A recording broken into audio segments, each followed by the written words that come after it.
Ini ndinewo murume wangu, ndinomuda but problem ane hasha dzakawandisa.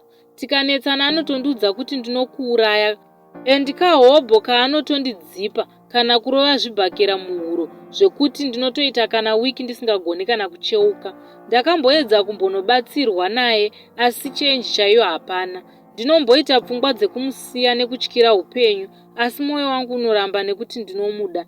Dzimwe nguva ndoita pfungwa dzekuti zvandava ne34 years apa tisina mwana, ndinozowana mumwe angandida achindinzwisisa here. Kunyangwe kuroora haadi, anotombobata mari asi anoshandisa kumwa doro. Umuti ngatisiyanei, anoti anondida nemwoyo wake wese, saka hazviite tisiyane. Ndinobva ndasara ndisingachazive zvekuita.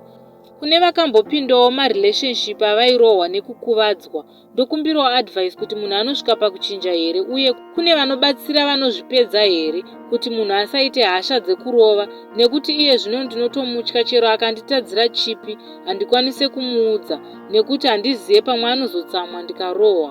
Handitozive zvaanoda nezvaasingadi, nekuti chero nyaya ipi haabvunzwe, anotoita hasha achiti ndinokuuraya. Ndati regai ndibvunzewo kana zvisingazochinje ndishingirire kusiya hangu ndisati ndazourayiwa. Ndibatsirewo hama, ndanetseka mupfungwa nemumwoyo.